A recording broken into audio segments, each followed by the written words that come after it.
It had been a long week, and I was beyond exhausted. Life as a single mom remarried to a man with a teenage son wasn't as simple as I'd once imagined. When I married Rick 2 years ago, I knew I was inheriting a family dynamic that required patience and effort. His son, Jacob, was 16 when we married and going through that age where emotions teetered between rebellion and withdrawal. I tried my best to be there for him, even when he gave me one-word answers or slammed doors. I never pushed too hard, but I always reminded him I was here if he ever needed anything. Rick was a kind and responsible man who worked in construction management, and his job sometimes required him to be out of town for days. I didn't mind holding down the fort while he was away, even if it meant cooking, working, and keeping up with Jacob's unpredictable moods. This particular Thursday night, Rick had flown to Dallas for a 3-day project review. I'd spent the evening curled up with a book, made a quick dinner, and called it a night earlier than usual. The house was quiet, aside from the faint hum of Jacob's video games in his room down the hall. I remember turning off my bedside lamp around 10:30 p.m. I was so tired, I didn't even finish the chapter one was reading. The air was cool thanks to the fan in the corner, and I quickly drifted into that peaceful, deep sleep that's hard to come by during the week.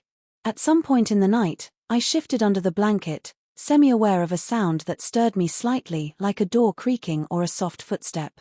In my half-asleep haze, I dismissed it as the wind or the cat moving around. But then I felt a presence. That indescribable awareness that someone else is in the room with you, watching. My eyes fluttered open. The room was dim, moonlight spilling through the partially open blinds, and my eyes took a second to adjust. That's when I saw Jacob standing just inside the doorway. For a moment, my groggy mind didn't know how to react. I sat up slowly, pulling the blanket a little tighter around myself.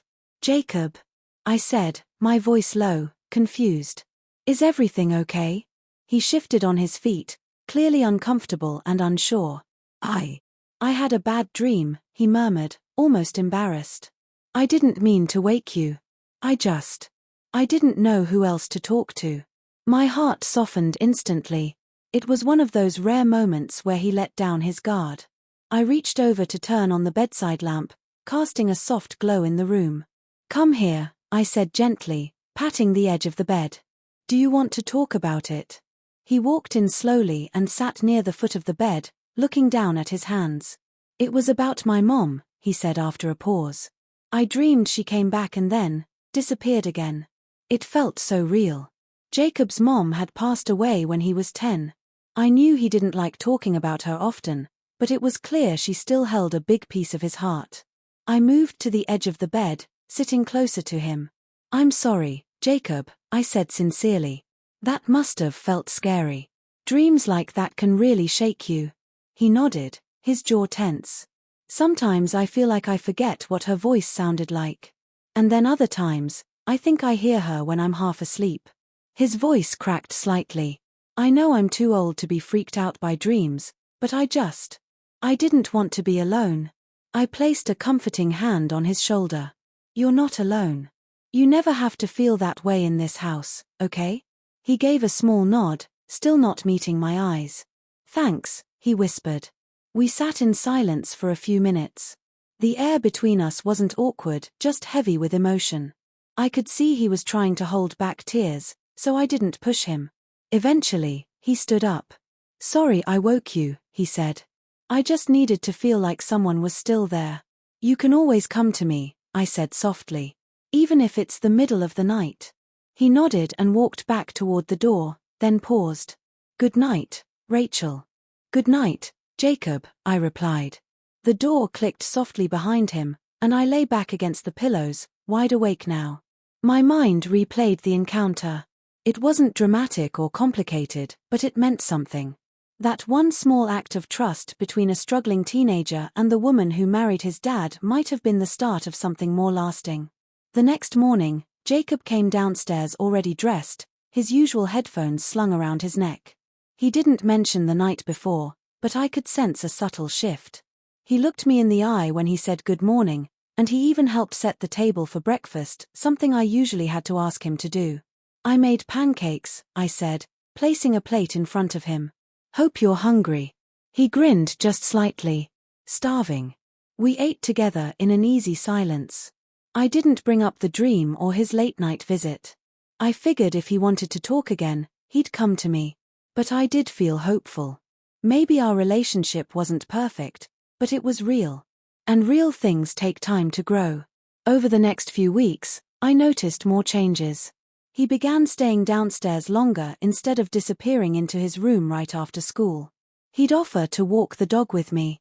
He even started helping Rick with weekend yard work without being asked. Rick noticed too, and one evening while we were doing dishes, he smiled and said, "I don't know what's gotten into Jacob lately, but I like it. You've been good for him." I smiled, not needing to explain. It wasn't about being good for him, it was about showing up. Being there when he needed someone, even if it was 2 in the morning after a nightmare. One evening, a few months later, I was folding laundry in the living room when Jacob came in and flopped on the couch. "Can I ask you something?" he said casually. "Of course," I said, pausing to give him my full attention. "Do you think it's okay that I still miss her so much? Even after all these years?" I sat beside him. "Of course it is. Missing someone you love never really goes away. It just changes over time. But it's okay to feel that." He nodded, then looked at me thoughtfully. "Thanks for not treating me like I'm broken." "You're not broken, Jacob. You're just human." That night, I realized how far we had come. He wasn't just my stepson anymore, he was part of my heart. We had built something from the ground up. Not through forced bonding or awkward conversations, but through small, meaningful moments. Moments like that night when he came into my room while I was sleeping, needing nothing more than someone to be there. And I'm glad I was.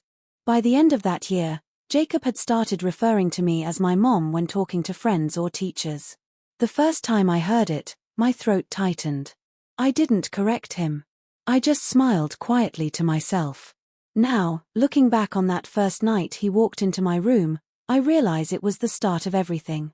A quiet bridge built in the dark, one step toward trust, one step toward healing. Sometimes, all it takes is someone to leave the door unlocked, literally and figuratively.